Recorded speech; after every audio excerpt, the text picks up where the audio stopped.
नमस्कार, मैं कुमार और आप देख रहे हैं स्टार मिथिला। दरभंगा सहरसा रेलखंड, जो कि अगर देखा जाए तो समस्तीपुर मंडल का सबसे बड़ा रेलखंड होगा, सबसे लंबी दूरी का रेलखंड होगा। इस रेलखंड होकर कई सारी ऐसी गाड़ियां हैं, अगर जिसे चला दी जाए तो काफ़ी ज़्यादा समयों का बचत होगा और रेल मंडल को भी फ़ायदा हो सकता है। परंतु इस रेलखंड पर जो अभी वर्तमान में चल रही है, इसकी स्थिति दयनीय है। हम बयां नहीं कर सकते आपको जो आखिर इस रेलखंड पर अभी तक चली क्या है। हम चर्चा कर रहे हैं सकड़ी से लेकर के झंझारपुर, घोघरडीहा, निर्मली होते हुए सरायगढ़ तक की, चूँकि यही एक लंबी दूरी है जिसके फासला को तय करने में लगभग रेल प्रशासन को या रेल मंडल को, या हम ऐसा कहें रेल मुख्यालय को 8 वर्ष से ज़्यादा का समय लग चुका है। वैसे तो 27 मई 2017 झंझारपुर सकड़ी रेलखंड पर ट्रेन को पूर्णतः बंद कर दिया गया था और इस रेलखंड पर कार्य शुरू की गई थी। आप डेट वाइज सुनिए, आखिर मंडल, समस्तीपुर मंडल जो है किस प्रकार से यहाँ के लोगों को मूर्ख बना रहा है, यहाँ के लोगों को ठग रहा है ट्रेन के नाम पर, आमान परिवर्तन के नाम पर। 27 मई 2017 को सकड़ी झंझारपुर रेलखंड को पूर्ण रूप से बंद कर दिया गया। 28 सितंबर 2018 को मनीगाछी तक सबसे पहले मालगाड़ी आई थी और उसके बाद जीएम हाजीपुर आकर के इस जगह पर निरीक्षण किए और उसके कुछ ही समय के बाद मनीगाछी तक, यानी लगभग 5 किलोमीटर का जो ये दायरा था सकड़ी से मनीगाछी, इस रेलखंड पर ट्रेन का परिचालन कर दिया गया। उसके 6 महीने के बाद लगभग 17 मार्च 2019 को मंडन मिश्र हॉल्ट तक ट्रेन पहुंची, जो कि लगभग 3 किलोमीटर की दूरी थी। जिस फासला को तय करना था, 3 किलोमीटर की दूरी तय करने में लगभग 6 महीना रेल के जो कार्यकारिणी विभाग है, इस विभाग को लग गया।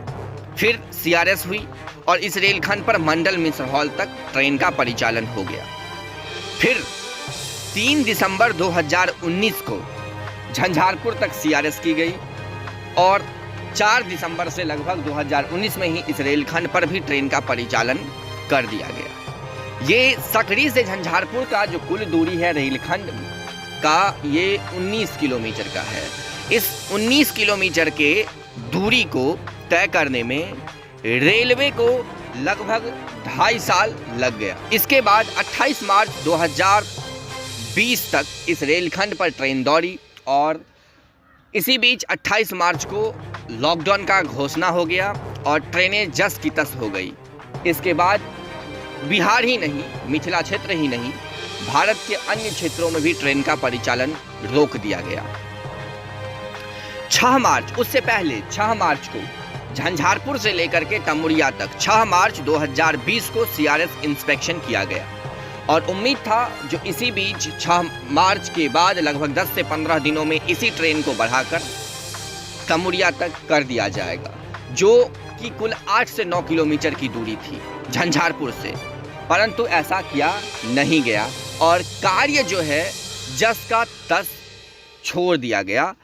लगभग 2020 28 मार्च के बाद आज तक जितनी सारी कार्य हुई है इस रेलखंड पर, ऐसा प्रतीत हो रहा है जो समस्तीपुर मंडल के डीआरएम जो हैं, उनके ऊपर दबाव बनाकर कार्य करवाया जा रहा है। उनको कार्य करने की इच्छा इस रेलखंड पर बिल्कुल भी नहीं है, क्योंकि मार्च 21 में सहरसा की ओर से पहली बार झंझारपुर तक ट्रेनें आई थी, जिसको देखने के लिए इस रेलखंड पर झंझारपुर में ही नहीं, घोघरडीहा हो, तमुरिया हो, निर्मली हो, चिकना हो, परसवा बसवाड़ी हॉल्ट हो, या फिर जितनी सारी स्टेशनें थी, उस स्टेशनों पर काफ़ी बड़ी भीड़ उमड़ पड़ी थी, जनसैलाब उमड़ पड़ा था। हम जिसकी लाइव कवरेज आपको दिखाए थे उस समय में, मार्च 21 की बात हम कर रहे हैं और मार्च 21 से लेकर के आज मार्च 22, 1 साल बीत चुकी है। इस रेलखंड पर कार्य किया जा रहा है और अभी भी 1 महीने का समय है जिस कार्य को पूर्ण करना है। इसके बाद इस रेलखंड पर ट्रेनों की परिचालन होगी। तारीख पर तारीख इस रेलखंड पर मिल रही है, परंतु ट्रेन का परिचालन नहीं किया जा रहा है। आखिर ये कुल 52 किलोमीटर का रेलखंड जो सकरी से लेकर के आसनपुर कुपहा तक, इस 52 किलोमीटर के रेलखंड की दूरी को, इसकी फासला को तय करने में रेल महकमा को आज लगभग 8 वर्ष बीतने को आया, परंतु इस रेलखंड पर अभी तक ट्रेनों की किस प्रकार से परिचालन की जाएगी, अभी तक इसकी हरी झंडी नहीं मिली है। आखिर इसके लिए जिम्मेदार कौन है? क्या मिथिला के क्षेत्र जिम्मेदार है, या फिर मिथिला के नागरिक जिम्मेदार हैं, या फिर समस्तीपुर के जो डीआरएम हैं वो जिम्मेदार हैं? आखिर यहाँ के लोगों को बार बार तारीख पर तारीख या फिर ठगा क्यों जा रहा है रेलखंड को लेकर के? झंझारपुर लौखा की बात करें तो आज लगभग 6 वर्ष से ये रेलखंड भी पूर्ण रूप से बंद है। यहाँ के लोगों को काफ़ी ज़्यादा परेशानियाँ, काफ़ी ज़्यादा दिक्कतों का सामना करना पड़ रहा है। यहाँ के सांसद, यहाँ के विधायक, यहाँ के जो आसपास के क्षेत्र के मंत्रीगण हैं, वो सभी अपने कानों में रुई लेकर बहुत आराम से सो रहे हैं। ऐसा प्रतीत ही नहीं हो रहा है। जो मिथिला क्षेत्र के लोग काफ़ी कष्ट में हैं। कुछ समय के बाद बरसात का सीजन आ जाएगा और झंझारपुर ही नहीं, झंझारपुर से लेकर के आसपास के इलाकों में जल जमाव की समस्या उत्पन्न हो जाएगी और सभी नेतागण फेसबुक, ट्विटर खेलेंगे उस समय। परंतु अभी ये चीज़ क्यों नहीं दिख रहा है?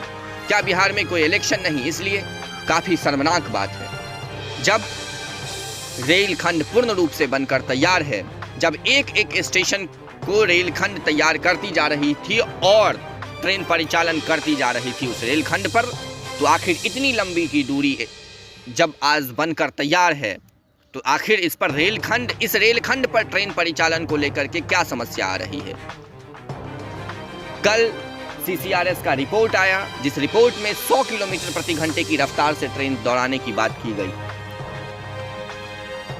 कई सारी जुमलेबाजी भी हो रही है इस रेलखंड को लेकर के, लेकिन आखिर दिक्कत कहाँ है ये ना तो DRM बता रहा है और ना यहाँ के लोग इस चीज़ को समझ रहे हैं। आखिर में फिर एक बार समय दिया गया है, मार्च का अंतिम सप्ताह या अप्रैल का प्रथम सप्ताह।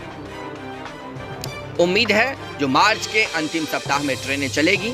अभी तक जेब भरी नहीं और शायद इस माह के अंत में मार्च तक जाते जाते इन लोगों की जेब गर्म हो जाएगी और उसके बाद इस रेलखंड पर ट्रेन का परिचालन होगा।